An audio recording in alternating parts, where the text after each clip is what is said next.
Thank you so much. It's an absolute pleasure to be here this afternoon and to be talking about the role of AI in humanitarian action. Let me welcome to the stage the guests that we'll be talking with us about. Let me welcome Thomas Byrnes, who's from Market Impact. Come on up, Thomas. Karin Maasel, Executive Director of Data Friendly Space. Come on up also. Grab a seat. And Robbie Phillips, who's Humanitarian Science and Tech Lead at FCDO. Welcome. We're going to get into this very quickly, and we're going to do that how? By starting to see what the sentiment and the adoption rate for AI is here in the room and with you, the audience, so we can get a feel for this. Grab your phones, okay? Everyone grab your phone. Go to slido.com, put in that code if you're not out there, or you can flash the QR codes that I've seen posted around, and you'll see a poll that we'd love to have you vote on, okay?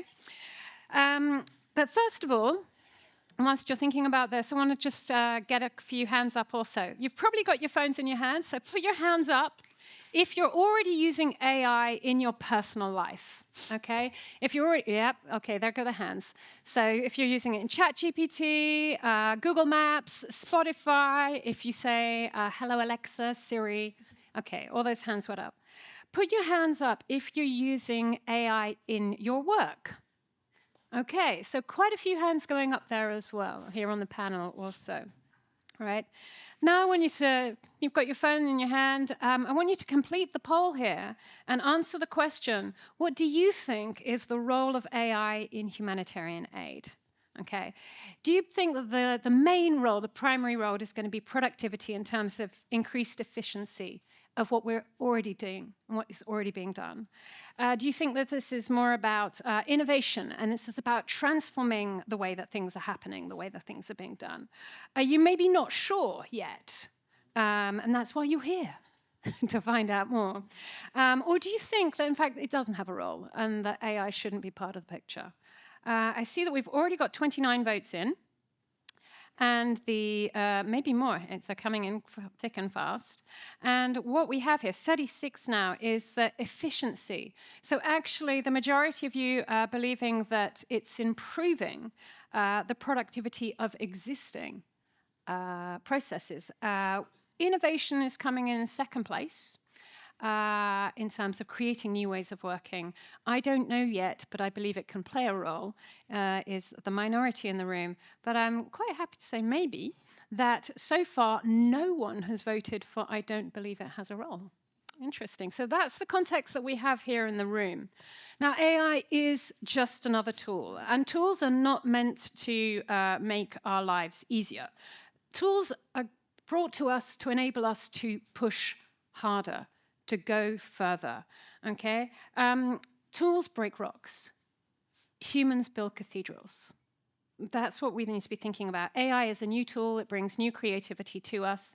It's up to us to think about new ways in which we can do this. It's up to us to imagine the future of our sector, the work that we do, and how we can do that. And we've got a great panel here to help us. The questions we're going to be exploring and walking through today with you and with our guests here are, why would the humanitarian sector use AI and how?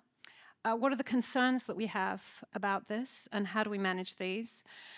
How do we keep the human in humanitarian whilst using AI? What needs to change in the sector to be able to harness AI for good in the right ways? And what does leadership look like in the age of AI using this technology? So let's go over, and I'm going to ask each of our guests to introduce themselves quickly. But whilst they're doing that, I want to talk about what their current role is with AI and to share with us one wow AI moment that they've most recently had. So Thomas, do you want to kick us off? Yes. Hello, everyone. Hi, my name is Thomas. I'm with my own company, Market Impact, but I've been for the last 14 years working in the humanitarian and development world, starting with national NGOs to INGOs to the Red Cross movement to the United Nations, and then for the last couple of years working as a consultant and providing support and guidance to people in different places. I've worked from Zimbabwe to Yemen, from Syria to the Philippines, in a whole multitude of different responses. And I'm much more of an operational person working on the ground.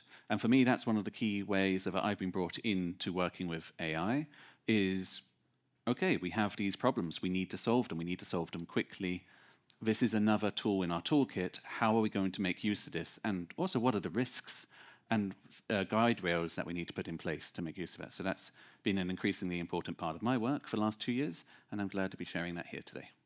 And what's your wow AI moment, Thomas? So my wow AI moment most recently, I was working as the whole of Syria response, support as the cash working group coordinator and supporting on the northwest Syria. And at the beginning of the month, last month, there was a large-scale displacement of people from Lebanon into Syria, and they were arriving into Idlib in the north. And I was in a Skype group with the coordinators there. We were talking about it, and they received a Telegram group from one of the local NGOs, a Telegram video, a video on Telegram, of a whole crowd of people streaming into the distance, saying, these people have just arrived and they're heading this way. And there was a question, how many people? What? How? And before I could try and give some advice on like, how can we characterize this? They had, one of the Syrian staff members there in the group had taken a screenshot of the Telegram video, put it into ChatGPT, and asked it, can you estimate how many people are in this image? And it had given a methodology, and it said there's 3 rows of people. Each row seems to have this many people per 10 meters. The horizon is 1 kilometer away, which we knew, that piece of information. We think there's around 2,000 people in that picture.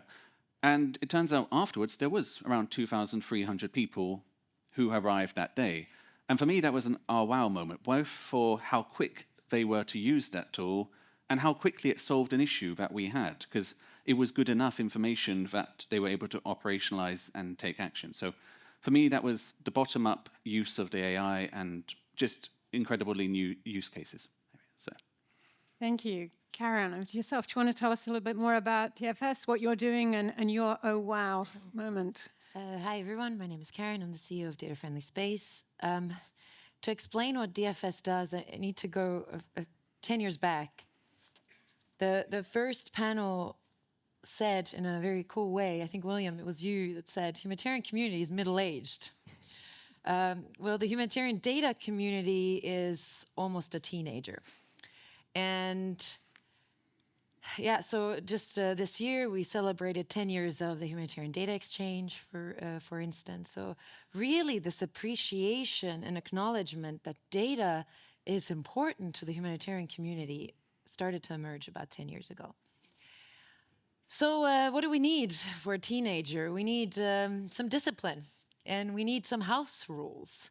And I think at the age of 10, really growing next to this middle-aged humanitarian sector, what the humanitarian data community is trying to do is set these house rules.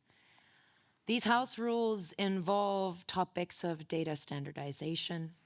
These house rules involve conversations around safe technology. These house rules involve conversations around avoiding siloed approaches, but building data systems and technologies that are inherently interoperable. And of course, the most important rule of all is that we don't build technology and we don't generate data that kind of creates this elitist, hierarchical humanitarian system, but that technology and data builds this foundation for an equitable and joint approach to needs assessments, to data and technology access. So, and you give that teenager a cool new tool, and you can either make it go completely crazy or give it a real learning opportunity and a real opportunity to grow.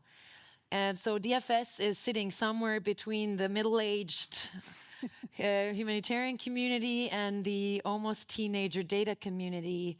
We have a team of both humanitarians, humanitarian data analysts, and technologies.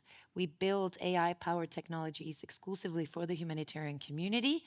And we also use these AI-powered technologies to make sure that the humanitarian response community have up-to-date comprehensive intelligence about needs, how they evolve, and what is, and how that should inform our decision making. So we really focus on open source, digital public goods, for the humanitarian community, but also we have data analysts that use these tools to generate intelligence. So I think that's kind of where we're sitting. My recent wow moment, and not a good wow moment, I must say, was our data analyst team finalized a 110-page risk analysis on Sudan conflict setting, looking forward to what are the potential repercussions of the ongoing conflict in Sudan. And we fed it into Notebook, which kind of generated a podcast episode of our report. And it was two humans, human-sounding humans, a male and a female, discussing the findings in our report as if it was a real human-led podcast. They were even talking over each other. One was talking, the other was doing, okay. And that freaked me out a little bit, because I couldn't quite figure out if that was a deep fake of our very serious and informative report or not. So go check it out, but think twice before you post it on your LinkedIn feed. We have decided not to. Karin, thank you so much. Read our reports instead. for that. Robbie, welcome. How about yourself? Tell us a little bit about more on what you're doing at the FCDO and maybe a no wow moment for you recently. Yeah, thank you. So at the FCDO, we've been thinking about AI for a reasonably long period of time, but mostly that's been confined to our research and evidence department, and they've been exploring ways that it can be used. And from a policy perspective, it's not been something that we've really picked up. And then a couple of years ago, there was a bit of a sea change in how people talk about AI, and across the UK government and governments generally, we've realised that this was something that we need to have a much better understanding of and get across. So over the last year, we've really focused on trying to provide some contextualization and understanding for what's happening in the AI space. So we're not coming with clear positions on what we think should be done, but we're trying to bring together actors and learn from those who've been thinking about this a bit more earnestly than us over a longer period of time. Earlier this year, we organised a meeting where we brought together over 3 days academics, tech organisations, UN agencies, large and local NGOs, to really identify how they're thinking about the risks and the opportunities of AI and what we should be trying to do next. And for the FCDO, what we think we need to be doing in this space isn't really saying, look, everyone should be using these tools. That's not necessarily our position.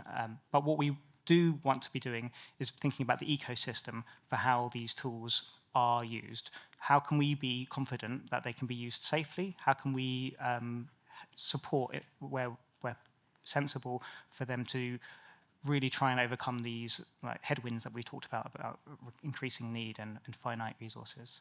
Okay, thank you. And your oh wow moment, do you have something you want to share with us? I mean, I love Notebook LM. I use it all the time. I just find it's an incredible way of getting through long documents, and then going and reading the bits of the long documents that you really like. The oh wow moment I had isn't actually that recent, but I think it's just really striking of an example where you have a very clear problem and you use technology to address it. And actually, this is a problem that won Nobel Prize for chemistry this year. And in fact, I think there were 2 Nobel Prizes that were heavily AI related for both chemistry and physics this year. Kind of shows the direction we're going in. But there was a team at DeepMind, before I think it was Google DeepMind, which took a really substantial problem in the field of chemistry, which is about the shape that proteins fold into. Which proteins are the kind of, I'm sure everyone knows this better than me, the building blocks of life, and the shape that they are obviously determines what they physically do in your body. And actually identifying the shape that they will fold into is very difficult to do, and is often takes years, like a BA academics work for a decade or something like that, and then they maybe will fortunately come up with something. And they were able to use artificial intelligence tools to create a model which will help to actually identify what models, what shapes proteins will fold into for any sequence of amino acids, proteins. So really incredible and really starting to completely change how we use AI tools in chemistry and more broadly. So. Indeed, DeepMind's our AlphaFold. Fantastic in terms of huge problem solving. And I think we've got three great panelists here. We've effectively got Karin, who's a power builder and user out there of AI. We've got Thomas, who's out there trying to work between the organizations and the tools to try and solve the problems. And then represented here through Robbie also, sort of like, how do we make the ecosystem come together and the donor perspective? Let's kick off with our first question that I mentioned, which was, why would the humanitarian sector actually use AI? We've had some examples here. Karin, DFS is building AI models and tools already for the sector. Gannett, for example, why have you built this? Where did the idea, the initiative, the drive to build Gannett come from? Can you tell us a bit more about it? Yeah, maybe just to define what the problem is that we're hoping to solve for the humanitarian community as data-friendly spaces. We're at this inflection point where we can't, as a humanitarian community, quite define, do we have too much data? Do we have too little data? Is it that we're collecting the wrong types of data? Or is it that we just don't or didn't have the technology to use that data and analyze that data in tandem with other types of data? We have a lot of new novel data sources. So we're at a weird stage where we have data, but we don't, as a community, necessarily have enough human brain power and expert data analysts in the humanitarian sector to really make sense of that data and turn that into an actionable intelligence. So that is at the core of what data-friendly space focuses on as we're building AI-powered tools. So 8 years ago, we started our journey by building the data entry and exploration platform, which was called the DEEP, which supports humanitarian data analysts analyze large amounts of secondary data that is out there, secondary qualitative data, which is quite laborsome and actually requires quite a lot of detailed expert knowledge of data analysis, which, let's be honest, the sector doesn't really have. When the generative AI capability emerged about a year and a half ago, we realized as data-friendly space that we suddenly have this great opportunity to give humanitarians the power to extract real-time information from thousands of data sources within seconds, work that would otherwise take data experts weeks and non-data experts several lifetimes. And we also realized that we can use generative AI to then structure and help to analyze that data in what we call near real time. And Gannett, which is a generative AI kind of virtual assistant for humanitarians, allows us to do just that. Imagine your ChatGPT, but not for the generic community, but just for humanitarians, trained and retrieving information from a data set that has been put together by humanitarians. And I think that was the gap. No humanitarian wants to use a tool that has been built by someone in the Silicon Valley. We want to be the co-creators of our own tools, particularly when they are AI-powered. So that's what Gannett does today. And I think another gap that we realized, well, another aspect that perhaps prevented humanitarians from to dive into the Gen AI revolution was really this understanding that, well, there's no transparency of sources that the sort of now ChatGPT is trying to do it, but there's no transparency in data sources that these open source tools provide us. So Gannett allows you to prompt questions from its chatbot, and it tells you exactly where it's drawing that information from. And the lesson we learned is we tried to make Gannett's interface so nice and so user-friendly, but the core that the humanitarians that are using it today care about is is their transparency of data sources that Gannett draws on. So I think that is kind of the gap that we are trying to address in the generative AI tools that are available to the general public. Quite interesting, because we see and we know that there's data which gets converted into information which can then become knowledge and then later becomes wisdom.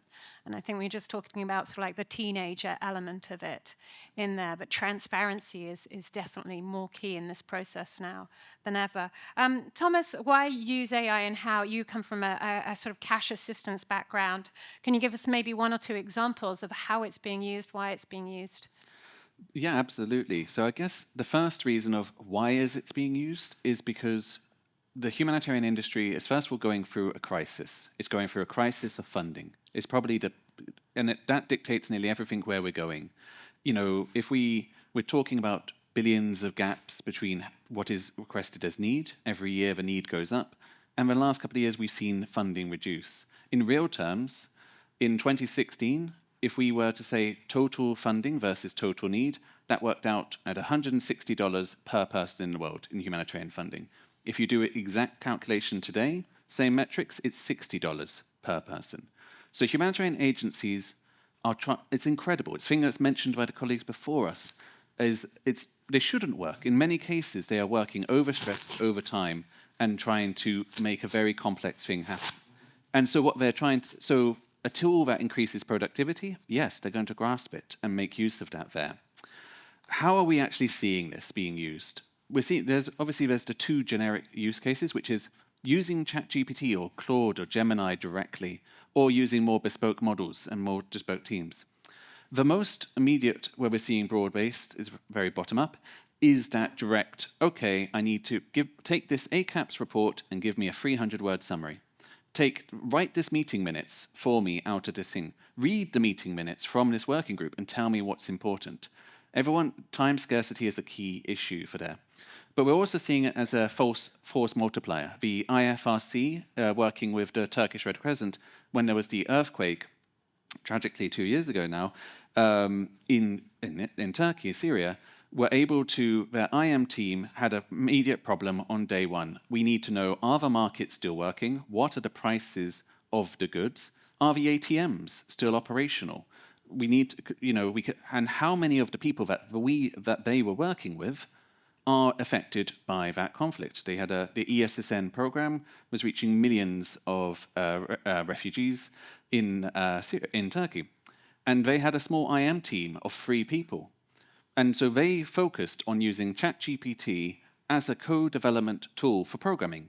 They didn't use it to analyze the data, but they used it to quickly develop the Python scripts to scrape data from Turkish websites, to pull information from the National Statistics Authority, and to create very rapid data frames and visualizations, so that the Turkish Red Crescent team, within hours, would be able to understand.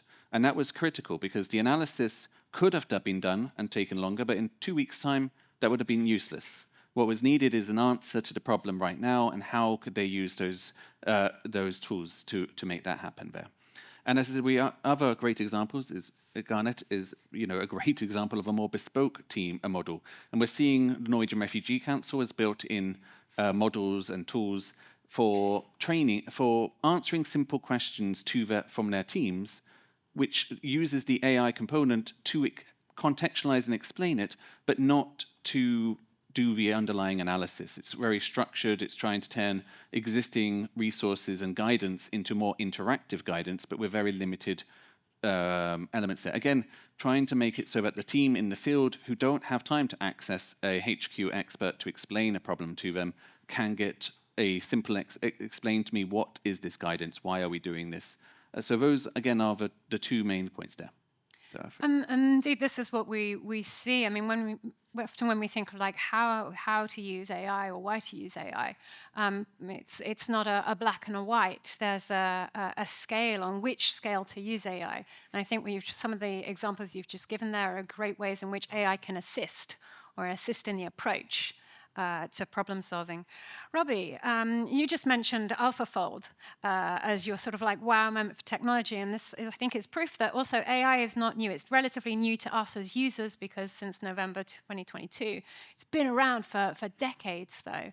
So why use AI from a sort of a maturity? Do you think it's mature enough for us to be able to use, and some examples that you've seen out there of it being used? Yeah, I think there's a couple of points that I wanted to make here. I mean, one is that AI is coming to the humanitarian space.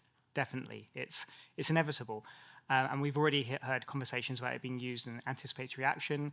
There are some other examples that I'll talk about in a moment. But to understand just how transformational it is going to be potentially in the humanitarian space, it's worth looking at what's happening outside just generally. One really good example is what's happening with the chip company NVIDIA. So NVIDIA produce GPUs, and they're these graphics cards that are used in developing AI models. And they do just one bit of the production of these chips. So they don't actually have the fabs that produce them, and they don't have some of the other toolkits that other companies do. Chip production is a really complex supply chain. They do one bit of it, and they are now the third largest company by market capitalization in the world, I think, and they have been the largest over the year. The share price has kind of fallen. And there are some estimates that by the end of the decade, their market capitalization will be worth approximately $50 trillion, which is the same as the 500 largest companies in the US at the moment. And that's by the end of the decade. So people are betting that the disruption and all productivity changes through these tools are going to be really, really seismic. And it's therefore incumbent on us to kind of think about what that means in our space and how it's going to change it, how people are going to use it. I mean, Kristen, you just mentioned this, but one of the ways I think it's really helpful to think about AI, and this doesn't cover everything it can do, is thinking about it as just like having loads of interns. And maybe really, really talented interns, but like tens, hundreds, thousands that can do all of the pieces that, of analysis that you want, read all the reports that you want, write first drafts if you want, do some brainstorming, challenging your ideas on things. There's a real score of use in the back office. There are also ways that we can think about using tools that engage directly with affected populations. It's obviously much riskier, and we'll come on to that.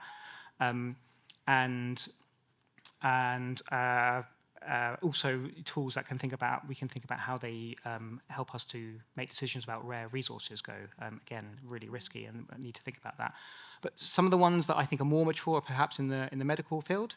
And there's quite a lot of work, for example, organizations like Médecins Sans Frontières have done with Google, where they produced a tool called Antibiogo, which allows people in conflict settings to identify episodes of antimicrobial resistance. So we're all probably aware that antimicrobial resistance is becoming more of a problem.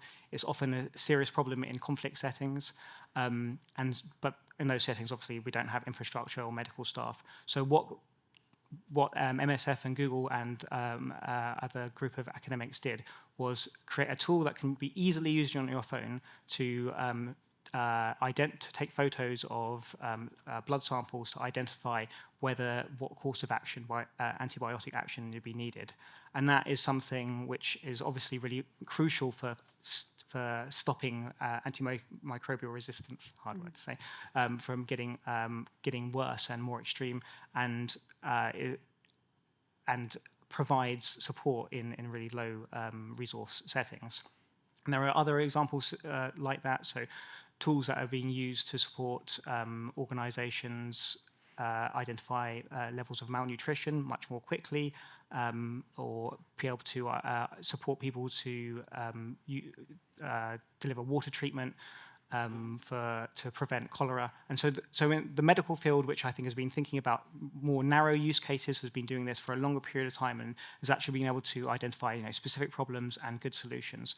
I think When you come to generative AI, which is maybe a broader type of intelligence, actually the use cases are less well defined, and I think a bit maybe more unpredictable into the future. Well, this is it. We see in sectors that have been working for a very long time a much more maturity and more careful use around this. I mean, no one wants 100,000 interns, not even 1,000 smart interns. No one would want to have to manage that. Karin, did you want to add something into? Yeah, I think I often get into these conversations about AI use cases, and I always try and put myself in the position of a humanitarian sitting in an audience. And I think then I imagine myself to feel like, wow, there's a lot of scattered use cases out there. Which one do I pick? Or how did I not come up with this one? And I think I feel bad for the humanitarian community in the sense that I'm a humanitarian. I'm used to, and I think all of us as humanitarians think that we need to be jacks of all trade. We need to be the WASH expert. We need to be the psychosocial support expert. I need to know the logistics. I need to understand the local political environment. And I think in my position 4 years ago, I wish someone had said, it's not the technology, said to me, it's not the technology or the individual use case that's the rocket fuel. It's the data that is the rocket fuel. And it's the same with topics of anticipatory action. We can make it really complicated, or we can make it as easy as to know what's going to happen tomorrow.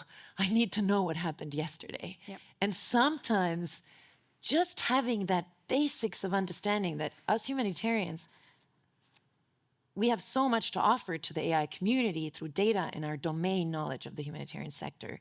We're there, and we need to just bring partners around us that slap the technology on top of it. But the data is the rocket fuel, and I think that should bring us all together as humanitarians. Totally agree. And as you said, we're at the teenager level here with that, whereas we're at the toddler level, you know, when it comes to the use cases and the AI.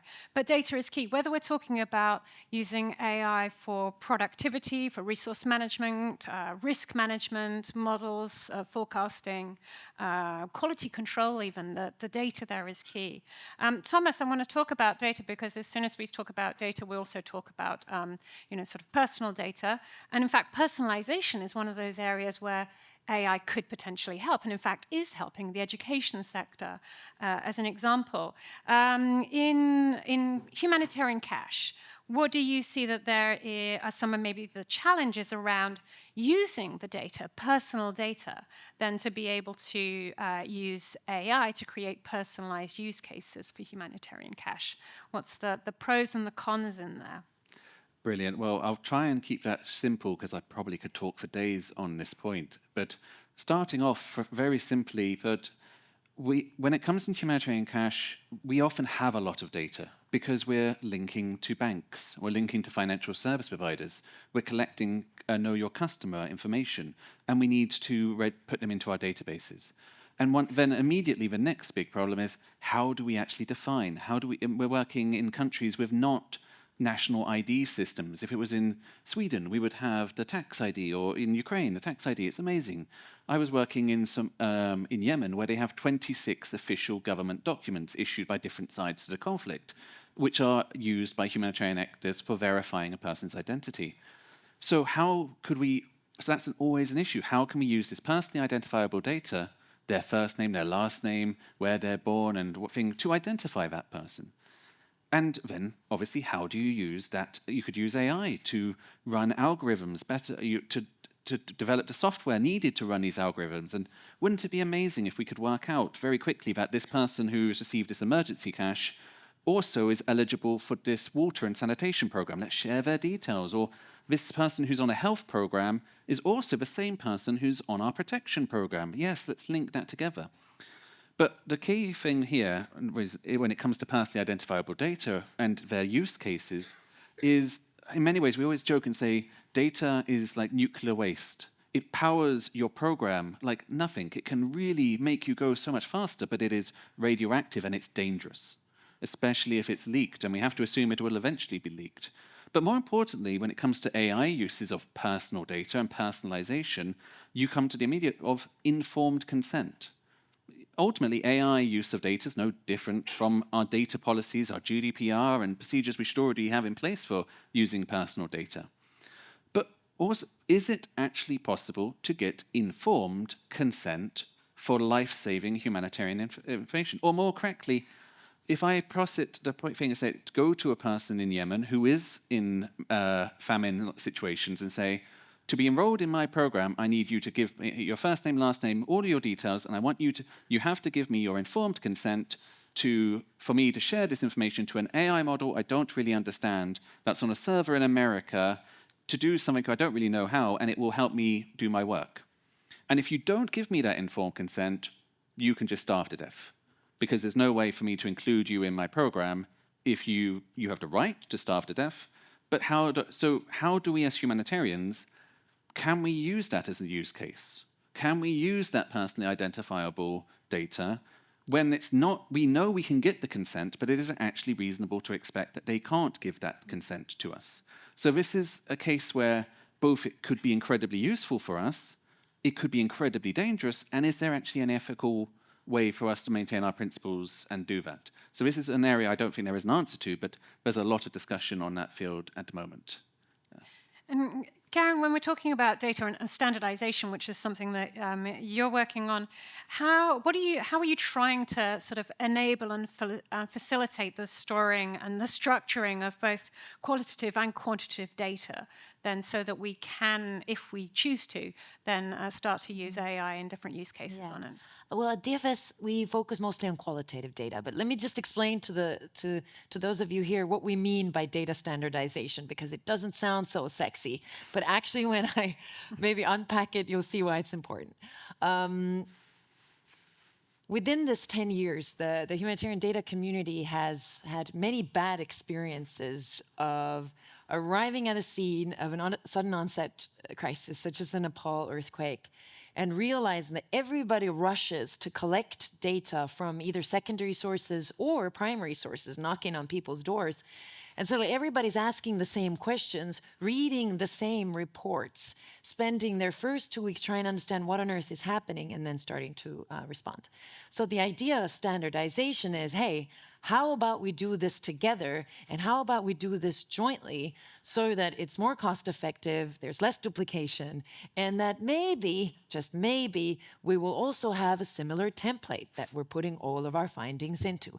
That's really, process-wise, what is happening. And the way then humanitarian technology should be built to support these standard processes is not a coder sitting in a very dark room who hasn't been outside for 3 weeks, figuring out, I would like this tool to be built upon this framework or that framework, but actually having these engineers and product leads sitting in the field with humanitarians, with the community, trying to understand what these standard processes are that need to then be embedded into the system so that everybody's doing it in the same way. And now that I think about it, I think at Data Friendly Space, our engineers and product leads are spending much more time talking to humanitarians they're actually spending on coding, which is what this sector needs. And when we're looking, for instance, the data entry and exploration platform, which really is there to promote joint analysis, again, it's not that the technology is top-notch, never seen before. It's that the button there that, why don't you share your analysis with another organization? That is real revolutionary about deep. Who knows why it's revolutionary, but that's revolutionary within the humanitarian community. And we really need to push past that, because if we have to, and if we put into a situation where data sharing and our analysis finding sharing is almost compulsory, then it pushes us to look at standard ways of collecting and structuring data. That's the process standardization. Now, what's much more difficult is to standardize taxonomy. And let me explain what that is, because I just learned that 3 years ago. Taxonomy is the words we use. It's the word textbook. It's the word sanitary towels. It's the word administrative boundary. And a person in Save the Children might define maths textbook in a completely different way than a person working at the Estonian Refugee Council. And believe it or not, getting that taxonomy standardized is one of the biggest challenges of the humanitarian data community, because it's incredibly costly and no donor wants to fund it. So I would heads nodding in the audience if you're and to be honest, this inability for the humanitarian community to come together and have standard taxonomies is going to be probably the biggest obstacle to AI accuracy in the near future. So that's what standardization is, and it's difficult, but it's super important for AI to be transferable and its outputs to be transferable across boundaries and organizations. This is it. There's the donor support of the aid, but then there's the donor support of humanitarian aid in evolving to get to that.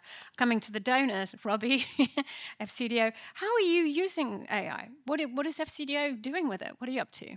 Yeah, so we're not a delivery organisation, so we don't have particular humanitarian use cases, but maybe helpful to give a bit of a sense of how a middle-sized bureaucracy is thinking about Your donor use case, yeah. So there is quite a lot of interest within the organisation about specifically around efficiency, how we can do things more effectively. One of the things that has started to happen is piloting across the whole of government, rollout of Copilot. So using that as a tool, I found that really helpful to look through our administrative documents and find out how many days leave I can roll over and what medical clearances I need and things like that, which is basically impossible to find on any of our systems. But there's also some more interesting work happening around using AI sandboxes. So we hold quite a lot of very sensitive data on our systems, and so how can we trial different use cases and make them safe? And that's why the sandbox is kind of cut off from the rest of our databases.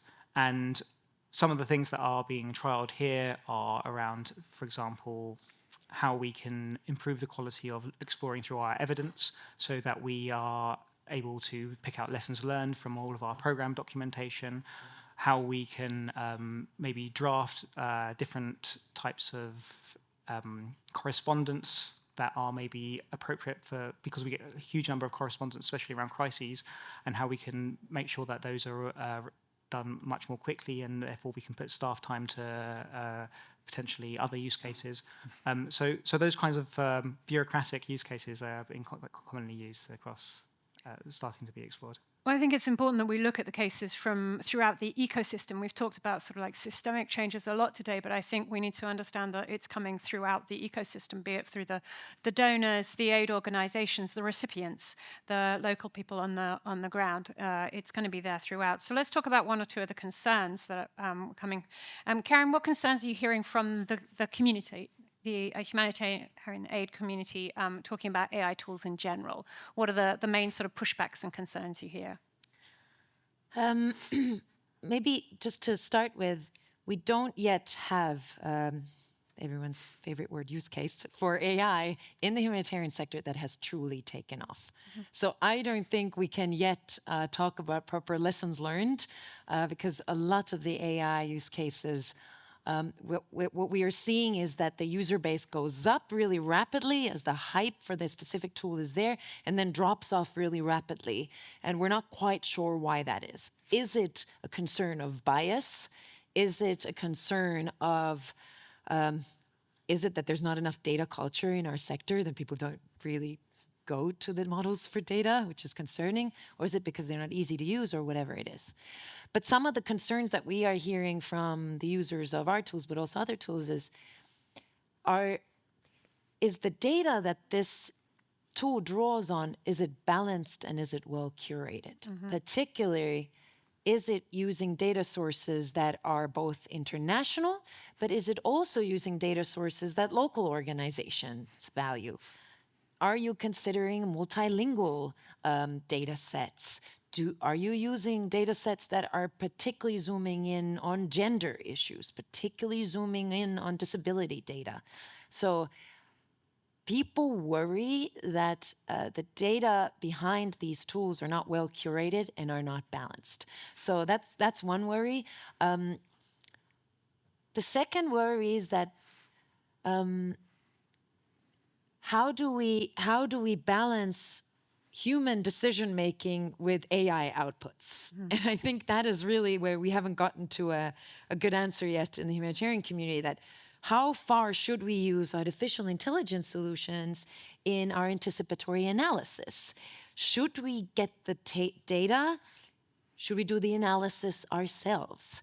Should we draw outputs from the models, and should we then do workshops on the ground with local organizations for scenario planning? So where does the role of AI end and the role of the human begin? I think we're still trying to figure out how to get that right. And of course, data privacy issues, particularly, Thomas, you mentioned cash transfers that is really heavy on personal data, probably the most heaviest humanitarian intervention in terms of personal data. How do we keep the personal data and also organizational data that you might not want to share apart from this open data and large language models? So I think those are kind of the key three that I would talk about. Yeah, we need to, I mean, of course, as we are now thinking about bias, there's the transparency, there's the ethics, there's also the hallucination model in there as well.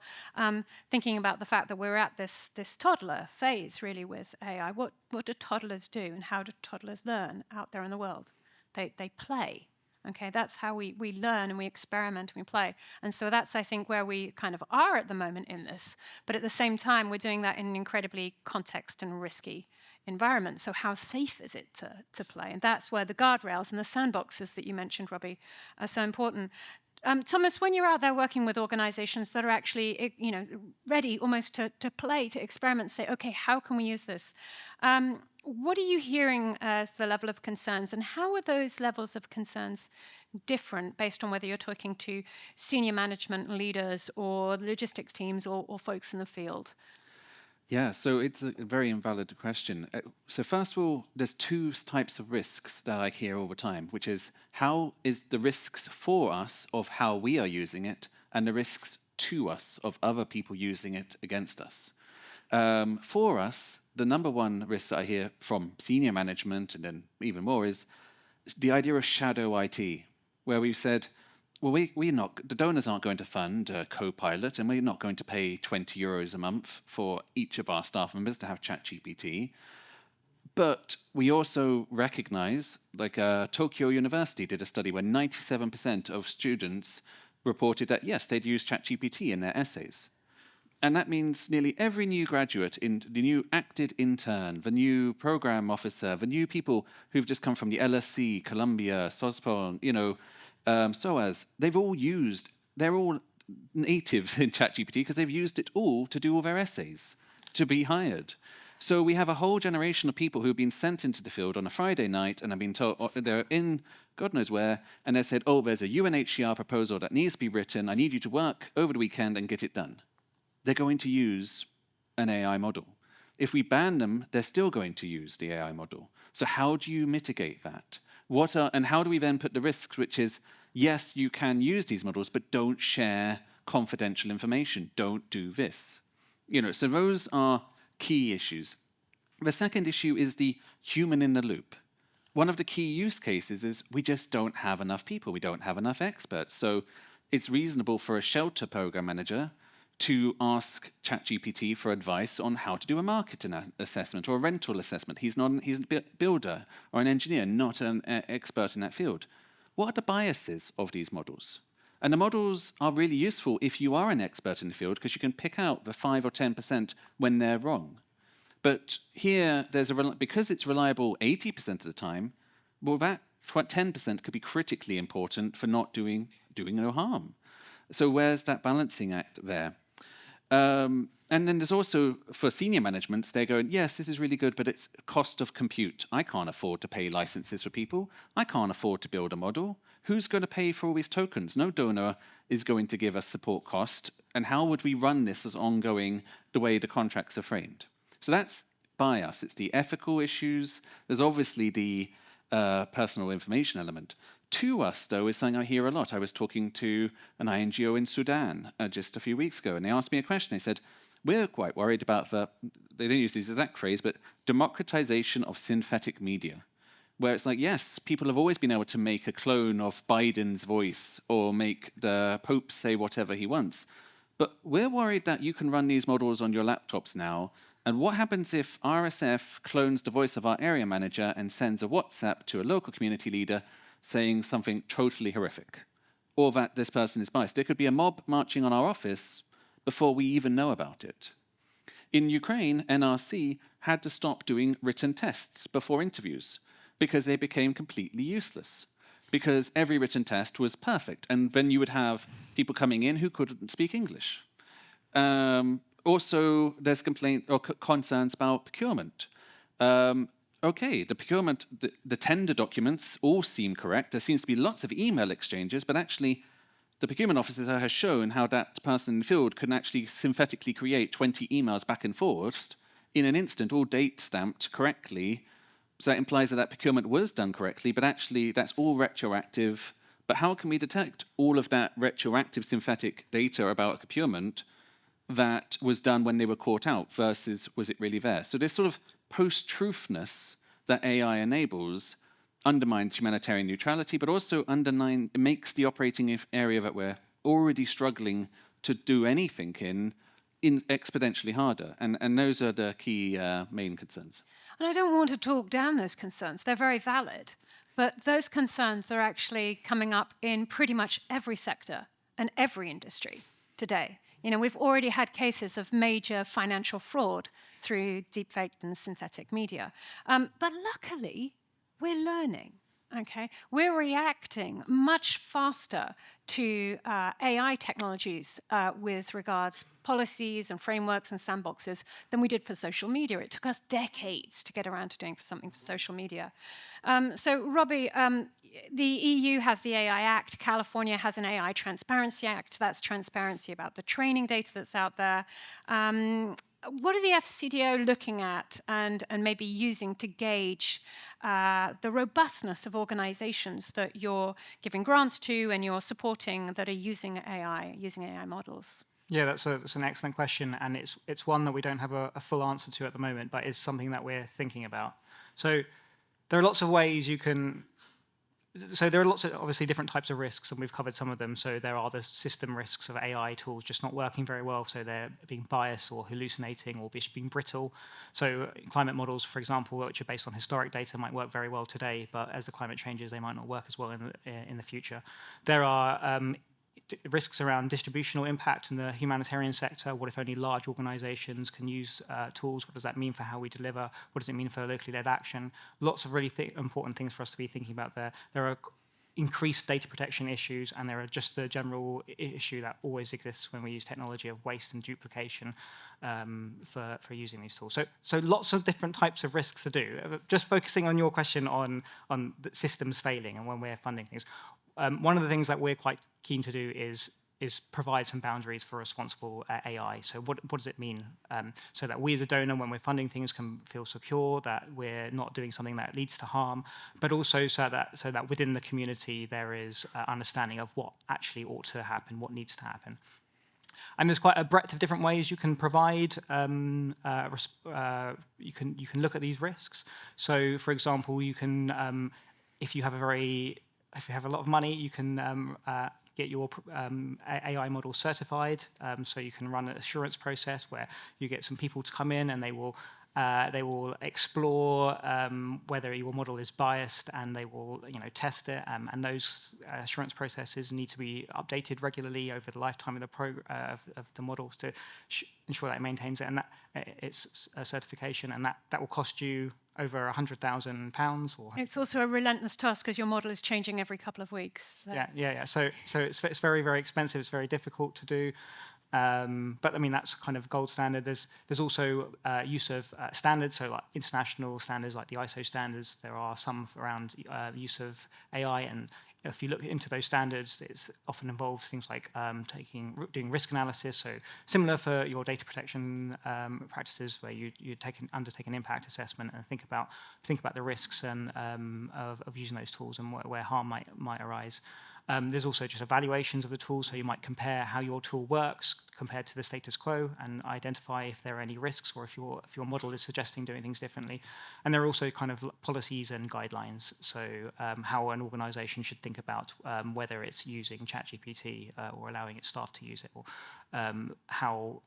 what are the use cases where it's sensible or ethical or in line with that. So there are a bunch of different ways you can approach this.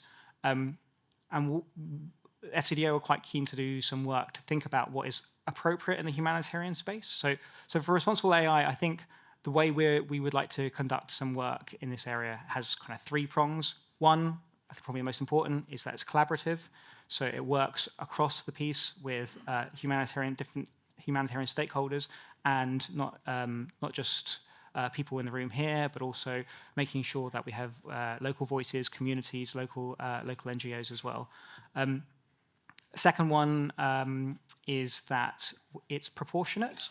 So I think the way we've tackled data protection, which is obviously very difficult to do, has led to quite patchy uptake of how data protection tools are used. So what can we do that is actually going to be applied and used and also ensures the safety of people, affected populations?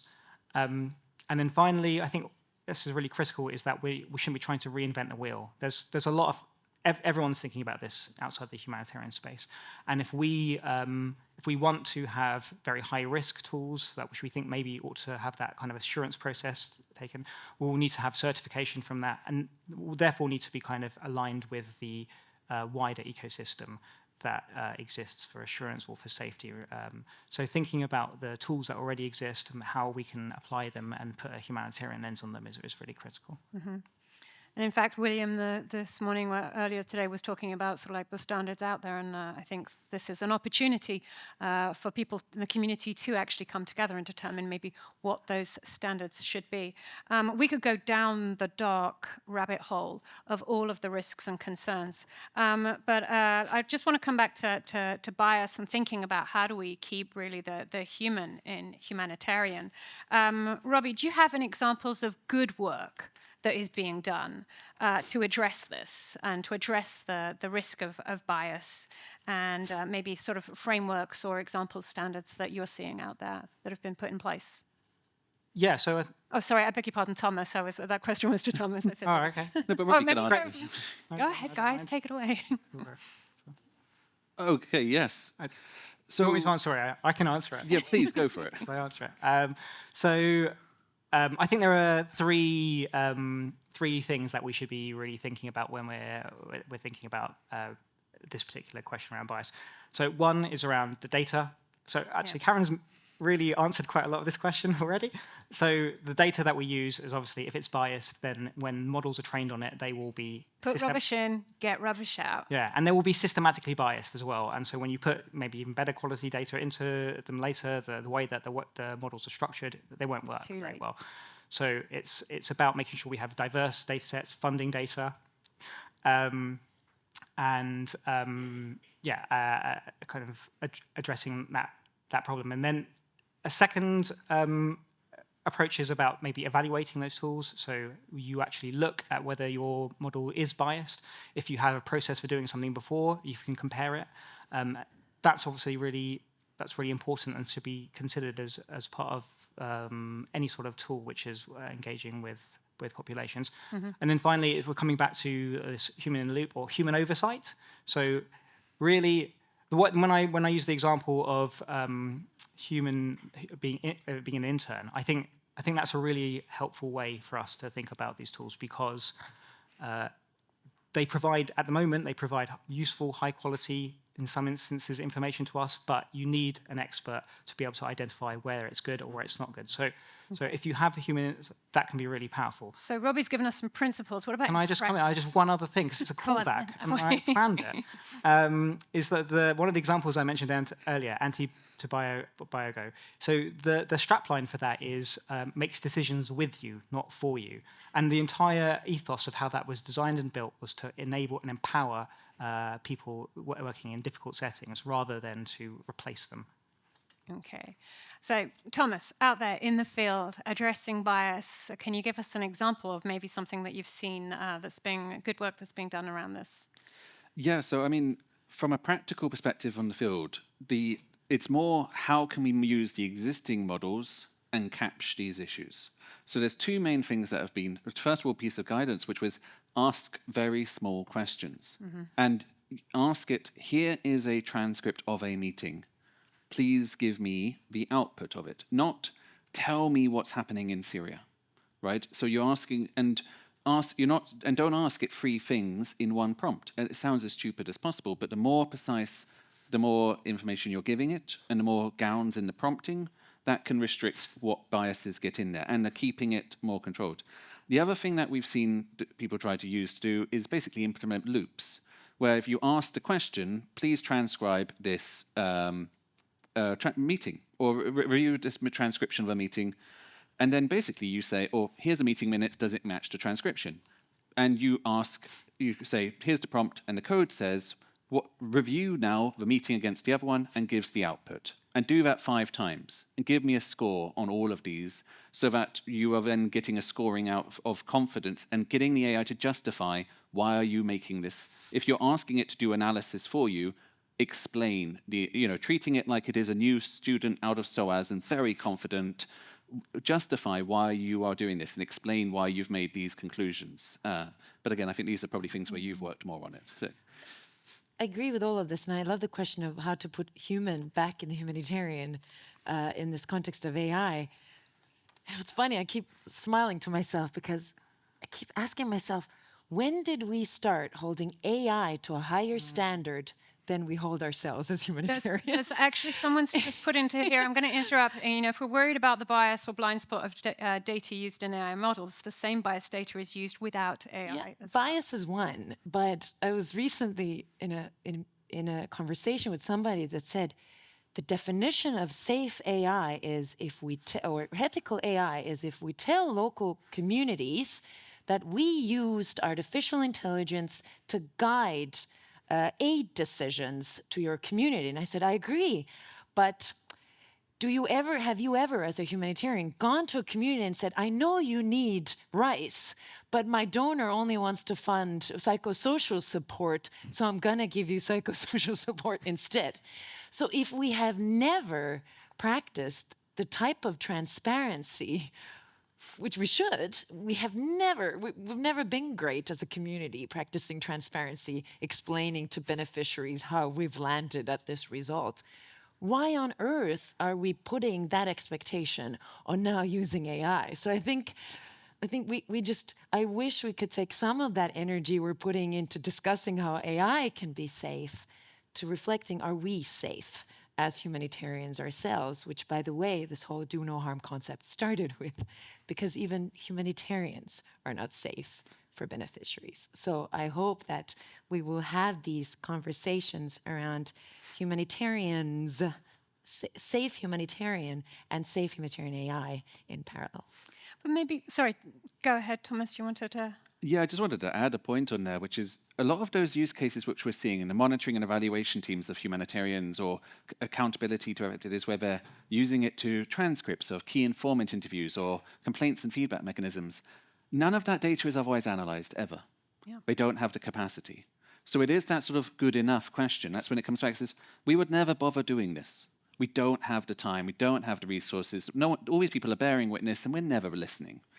So if we use these tools, we can get this information. It may not be brilliant, but is it better to have it than to not use it, because we've got one field officer and they're using this and they're producing all this output, whereas if we're not using it, it would take them They will never transcribe this meeting. They will never have that time. So again, it's the opposite. It's worth noting, yes, there's a risk, but the alternative is we just don't do it at all, often in the case. Mm-hmm. And please do use Slido to ask your questions. We will have open Q&A at the end, but I'll try and integrate them as we go if you ask. And this is it. We have a question here that says, how can we ensure that the use of AI in humanitarian efforts remains aligned with the core humanitarian principles? And it comes very much to your point there, Karin, is, where do we, every element of what's being done, whether it's in the recruitment, there was talk earlier of it being, is this like a calling or career? Same thing. What do you recruit on then, based? Which tools do you use? There's one thing I do want to touch on in here, though, and that's how it can help in increasing the value and the impact there. And you mentioned that there's a lot of information, Thomas, that's currently not being used as such. One of the things that's critical in the use of AI is feedback loops, though. Okay, so we can use it to actually capture a bit more of this information that's currently maybe left on the table or not properly able to be analyzed because of the format that it's in or the language that it's in. Karin, do you think that feedback loops are going to be useful in terms of actually helping increase the human in humanitarian aid, in terms of increasing the amount of feedback we're able to bring in? Well, whose feedback? I think is the question. I mean, one of the things that I think about a lot is we've worked so hard as a humanitarian community over the past decades to make sure that we empower the communities we work with and that we involve them in decisions about the aid that we offer them. We're taking massive strides backwards now with AI-powered technologies because we're acting like, I'm gonna have to try and put it diplomatically, we're acting as if the beneficiary communities can't think for themselves. Mm-hmm. So for instance, we're developing AI tools for humanitarian organizations, but we don't quite want to give them to the communities. We're developing AI tools for international organizations, but we're not yet sure if we want to give them to local organizations. So we're kind of tiptoeing around with artificial intelligence as if Western organizations and humanitarians kind of have the priority use. So we get into these feedback loops where one head office person gives feedback on the other head office person's model, right? So how do we kind of not go steps backwards, and how do we actually get to the point where we give some of these tools to communities to use and give us feedback? I don't think we've gotten there yet. And if anybody knows good use cases of this happening, I would be really grateful. But I think we are making some really big mistakes in having great AI tools and being too scared to give it to beneficiary communities as if they can't think for themselves. Okay, well, let's dig down into this a little bit, and in fact into the sort of sector as a whole, and maybe not even just limit ourselves to the sector, but go to the ecosystem. So including the donors, including the beneficiaries, and beyond that, what needs to change? What needs to shift and change across the sector, but the entire ecosystem, in order for us to be able to harness AI for good? And not just to say that we're using it, and therefore we're using it well, but to actually bring great outcomes and outputs from it.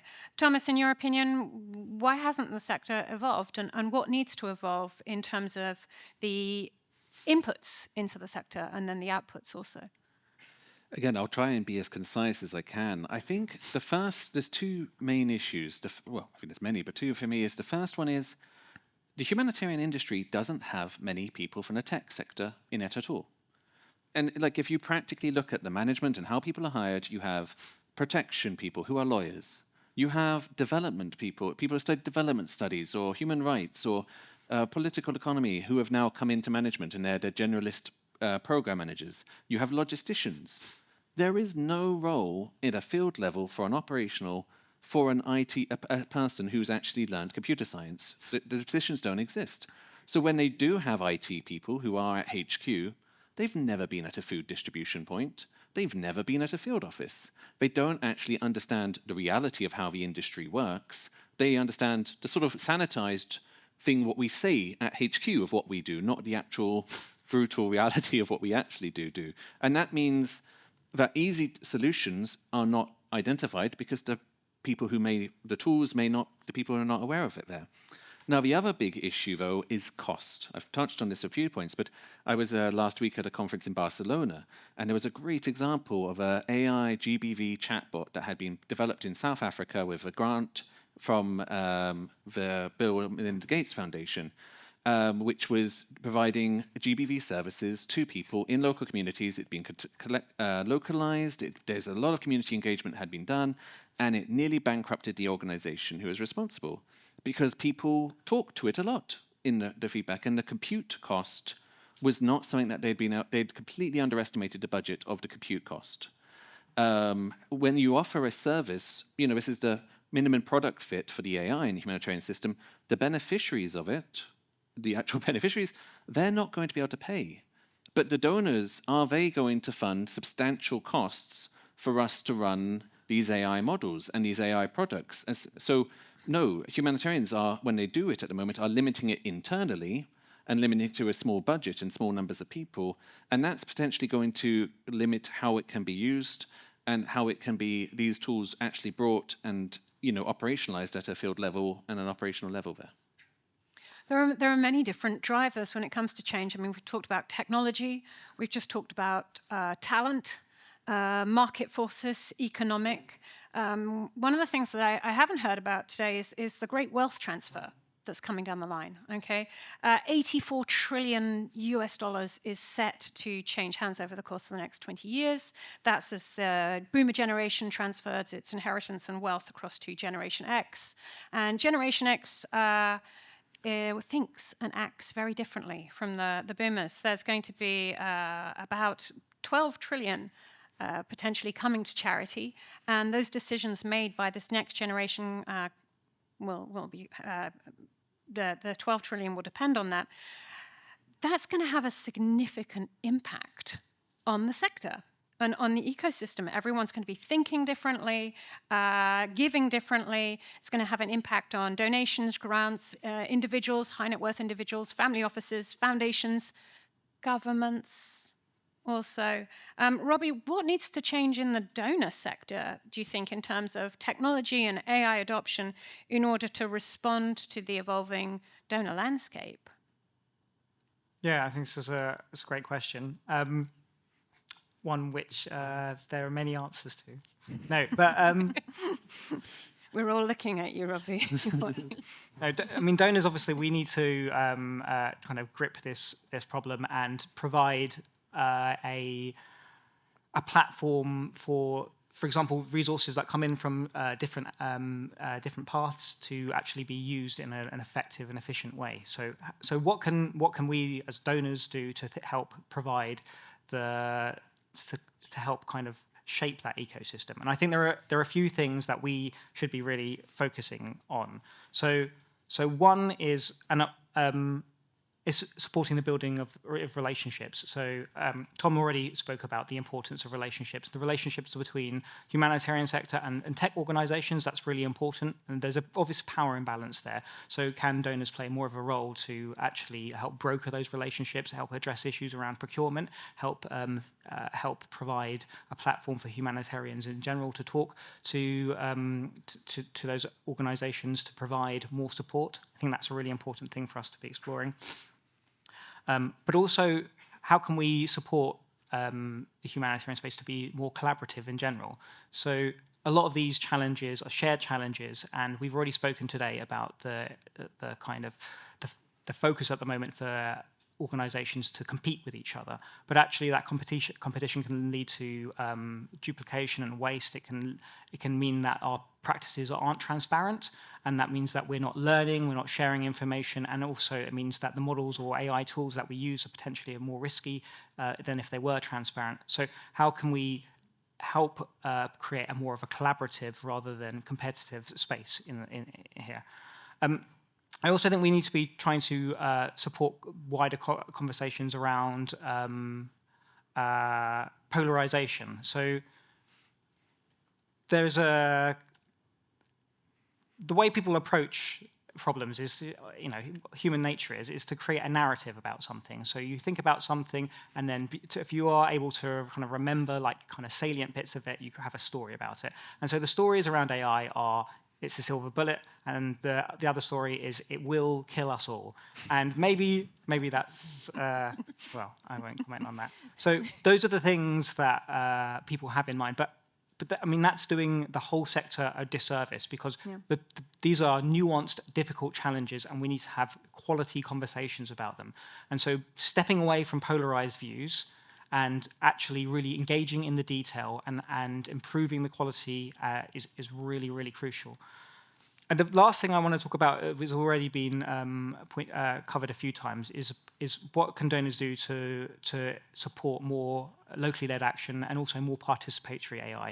I think this is really critical. We already had an excellent example earlier about a climate model that was developed without any local expertise and knowledge, which just wasn't the right model. So what can we do to make sure that when we are developing models, they are, as far as they can be, owned by the communities that they affect, that they are designed by the communities who have that local knowledge? Those are critical things. Those are that's where the added value is on the humanitarian side for AI, because the models will be built in Silicon Valley, but how can we make sure that they are appropriate and a good fit for the humanitarian case? Okay, so we've talked about some of the use cases out there in the field and what it means and some of the changes it could bring there at that sort of operational level. You're talking about some of the changes that could mean here at the sort of the donor level, that area of the ecosystem. Let's bring it back closer to home now. Karin, what do you think needs to change at the leadership level in order to create the future of humanitarian aid with AI and technology embedded into that? And I'm going to integrate into that, if you can, answer a question from Samat, who says, how can we also approach this digital transformation so that the local NGOs are not left behind? So what needs to change at leadership level, maybe at that institutional level, the national level, and then the local level, if that's possible? Yeah, great question. Maybe to link it back a little bit, tied in with the previous question of what needs to have change in the sector and what kind of change the leadership needs to change. The humanitarian community in its traditional sense is not used to research and development. There's this assumption that we need to get it right the first time. And what it means today is that the majority, if not all, of research and development in relation to new tools and technologies is funded out and is happening outside of the sector. It's not, data-friendly space has been existing for nearly 10 years, and not once has an institutional donor funded a research and development project. In fact, Gannett grew out of the engineers' boredom of working on grants and technologies that just stifles innovation because of its bureaucracy. So we created this little inner DFS, what we call Catalyst Lab, to tell the engineers, don't worry about delivery timelines, don't worry about cost eligibility, just play. So there was actually almost a shadow It was actually, it started with an employee well-being engagement little project within DFS. And 5 months later, we had a working prototype. And who jumped on board? Amazon Web Services. It wasn't an institutional donor that says, this might be cool, but I want to keep this inside the sector. So let me try and cultivate this innovation in the sector. The best R&D opportunities are drifting outside of the sector, and I'm sorry, this has got nothing to do with FCDO, but just saying it's as if the government donors are waiting for them to come back and be great for the community. So I think from the donor leadership side, I would encourage to not have these sandboxes, R&D, whatever we call it, don't let it drift off and then expect it to come back as a perfect product. Be brave. Especially because where they're going to are places that are actually bigger and more powerful than and I think that is going to change the humanitarian funding landscape, and the center of gravity because of that is going to change hugely in the next few years. If we look at then humanitarian leadership, whether it's local or international, I mean, who here has worked under a boss that just cannot make a decision on a difficult issue? I have. And this is, AI is not a place where leadership can sit on a fence, because if they're sitting on a fence, then shadow use cases of AI can be created within organizations that are incredibly dangerous. So the talent will go elsewhere. Correct. So this is not, if your boss is sitting on a fence with AI, give them a nudge, because this is not a time to avoid decisions. And in fact, as data-friendly space, we see that it's mostly middle management level that is trying to push any kind of innovation, actually, data innovation, technology innovation in organizations. And they use organizations like DFS to try and push that technology culture, data culture up. So if you are high, sort of leadership position, don't wait for your middle management to come to you. Be your driver of innovation and change. Don't shift that responsibility to anybody else. Okay, we've got 10 minutes left. I've tried to integrate some of your questions in as we've been talking, but please raise your hands here if you do have questions, and we'll get a mic out to you. Eero has a question right down here.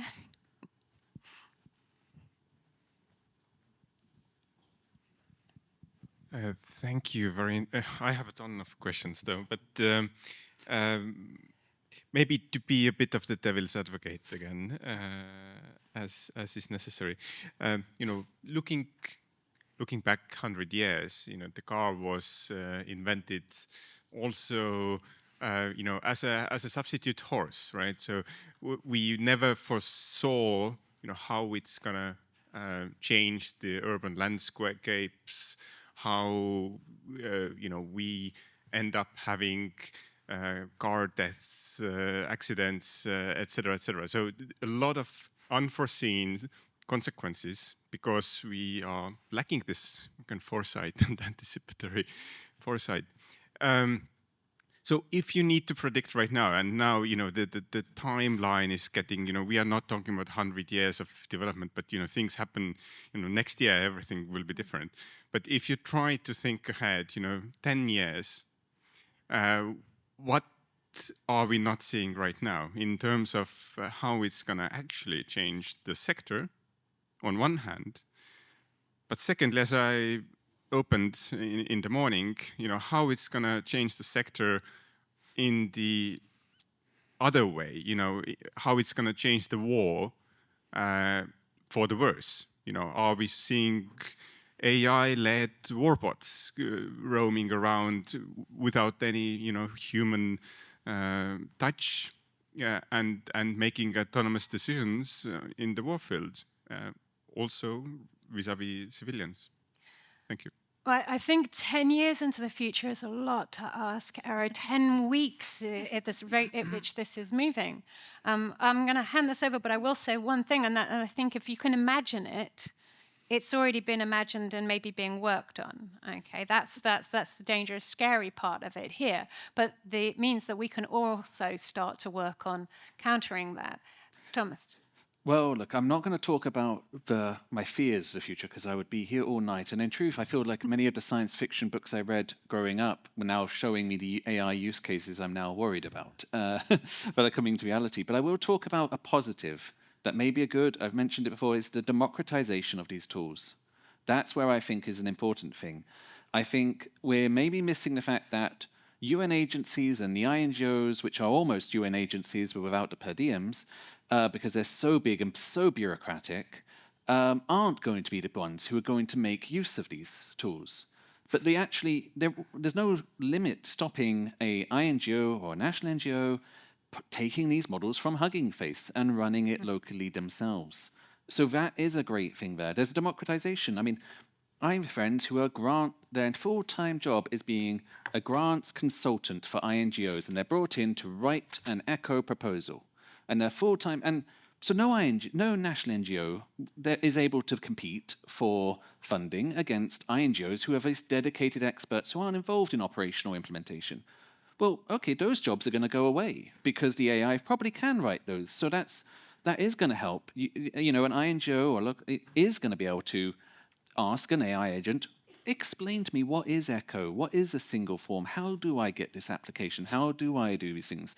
You know, so that democratization of enabling access is going to have an important role. I think it's why organizations like Estonian Refugee Council and smaller INGOs are much better placed than the UN agencies and larger INGOs to drive change, because they're not going to be so bureaucratically caught up in these different points.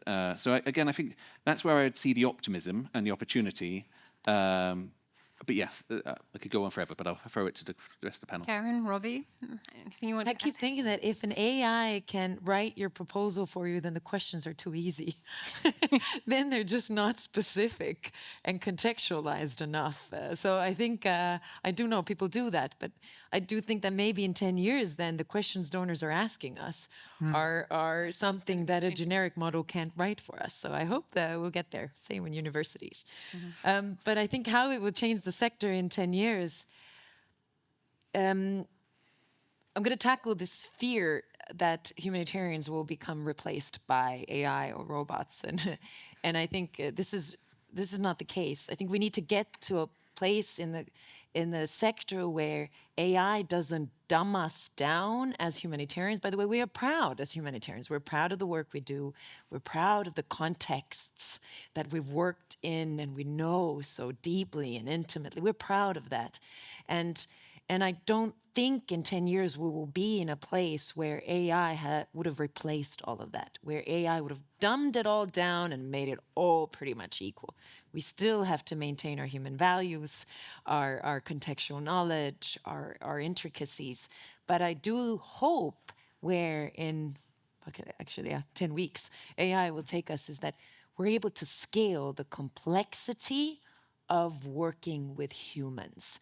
And we are really able to use the data processing and analysis power of multi-agent AI models to actually make sure that humanitarian aid is personalized.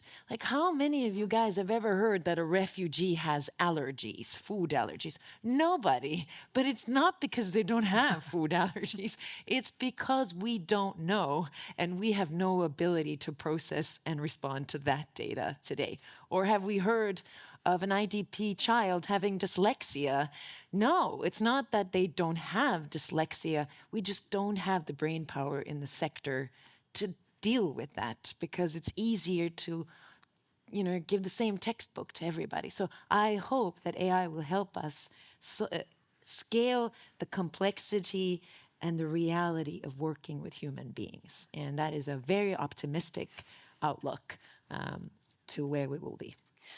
Let's take another quick question. And whilst the hand's going up, I just want to sort of include a thought in here, which is one thing we've not touched on, which is the resources that driving AI actually takes and how that is fueling climate change. So although there are many great things we can do with it, we do need to think about that impact. And I think 10 years down the line, I think that's going to be a trending subject on this stage. There was another question over here. Go. Yes, hi, Kirsi Korhonen from Finland Startup Refugees. We are not a huge organization, but medium in our scale, and we do use AI somewhat. And I'm just wondering if you have any good examples of how AI has been used together with the beneficiaries or the target group, maybe even for developing some tools. I know, Karin, you said that research and development is a bit far from our field still, but if you have any good examples of how we could involve our refugees and asylum seekers and others in maybe developing better tools to help them even better. Thank you. Thank you. That's a great question. How do we involve the beneficiaries? I can take a stab at that, but I also wanted to have a go at Eero's question first, because I think and I had something much more pessimistic to talk about. I think one of the things that we should be worried about is how this is going to impact trust. Trust is incredibly important in the humanitarian space. It's important for a donor, between us and organizations that we're funding. It's important even more between organizations that are implementing humanitarian support and the community and those communities. And AI will mediate all of those relationships and will change how we interact with people. And some of that we're already starting to see, and have been for years. So AI through tools mediates our digital love lives, our friendships, our jobs, right? So all of that can be kind of turbocharged with this new tool. And understanding how we can maintain trust and understand whether people are telling us the truth is going to be a real issue. Around participatory AI, there's some really interesting work that has been done by an organisation called Nesta, called Collective Crisis Intelligence. They were doing quite a lot of work in this space before the real generative AI shift a few years ago, and they're now re-exploring it. But they did some really interesting pieces of work. So one was with a tech firm called CinqC to try and identify airstrikes in northern Syria earlier, as early as they possibly could. And they used information from the communities to help add to the AI models that they have and improve the quality of it and provide an extra few minutes for how early predictions could be. And they've done some other work in participatory space in Nepal to identify the best types of non-food items to provide in emergencies. But I think that the participatory AI space is really promising, and the kind of advent of generative AI might be really helpful for it too. Thomas. Yeah, I'm going to come on the AI INGO climate just very briefly, which is, it is going to be what it is, to be bluntly honest. I mean, no one is going to develop, OpenAI is not caring about us, thinking about us. In the same way that flight is going to go to the Philippines, whether or not the one aid worker is on it. Our use case is always going to be so niche and so narrow that is something for these large models and their impact on the world. And then we're going to have to balance that ethical decision in like we do with all driving cars, or any other way of using tools, or even just the economic impact of the climate impact of sending emails or Skype calls, which all have electrical use. The reality is we probably have to balance on that. Are we, as humanitarians, our focus is trying to save people and trying to provide assistance, and where is that ethical line where we get to there? I also just want to touch on something you mentioned there on trust. And I think it is when we talk about 10 weeks, and 10 weeks is what, 10th of January, or Inauguration Day in America. And I think one of the key things when I worry about it, is about the social contract between international aid and the global north, taxpayers, who ultimately are paying for all of it, right? That's the reality of that. There we see the donors categorization. And that social contract, I've been in the industry 12 years, is already breaking down. It's why the UK cut aid in half and no one cared. And that's going to be a bigger issue in this post-truth world, because it's not just that there's a lot of people on the right who want to discredit aid, want to discredit the idea of humanitarianism, of globally helping other people outside of your tribe and outside of your country. And that's a bigger risk, especially with AI agents who are going to be out there creating content, highlighting issues, creating synthetic media, and they will be being paid. Parties will be doing that. So how do we manage that? And how does the aid industry work when major institutional donors, where that political contract, social contract between us and them is broken and that funding dries up? That's the existential question. And that's where it's not AI driving it, and it's not unique to AI, but who's on the other side pushing back against that thing? Karin, I want to come back to the question over here, and if we can, to wrap up, what can we do to include the beneficiaries in this AI equation as such, in terms of then improving the humanitarian aid that's out there? Yeah, really, really good question. The most go-to use case, method or use case to engage local communities is to is to make these chatbots so they no longer have to ask the humanitarian, so now they can now they can ask a chatbot. And I have a bit of a problem with that, because instead of then artificial intelligence solutions figuring out how to bring the humanitarian closer to the beneficiary, we're kind of splitting them apart and creating these conveniences for ourselves. So, but that is today the most frequent use of an AI-powered technology to support local communities. Quick answers to frequent questions. What I think we will get to, hopefully more and more, is to figure out how crowdsourced data can be fed into AI models. So for instance, DFS is working with UNDP in Papua New Guinea on a project called Look and Gather, which in Bislama means look and gather, which means that local communities walk around on their regular daily activities and can report into the app what are the changes that they are seeing in the local environment that they are so familiar with day after day. So it might be that I went to the field today and I saw a kind of a pest issue there that I've never seen before, or I went to the grave of my grandma and the water was closer today to the grave than it was yesterday. So I think the future really community engaging AI models are using crowdsourced data to inform some of our AI models. The other thing is, humanitarians and communities use WhatsApp a lot. What we haven't quite figured out yet is how this kind of social media communication, WhatsApp, whatever we're using, can be brought into some of these AI data sources, and how we can make that relevant, because a lot of that really useful WhatsApp messaging is going missing right now, both from local humanitarians, but also local communities. So I think that will be a very cool use case in the future that could really well embed into all the things that we're already doing. Thank you, Karin. Thank you for your question. Thank you for that great answer, I think, in terms of crowdsourcing. Hopefully that's what we've also done a little bit through this panel. At the beginning, we asked you the question, what do you believe the role of AI is in humanitarian aid? Most of you said productivity in terms of improving what's existing. We've also seen innovation, and I think that's probably an innovative way.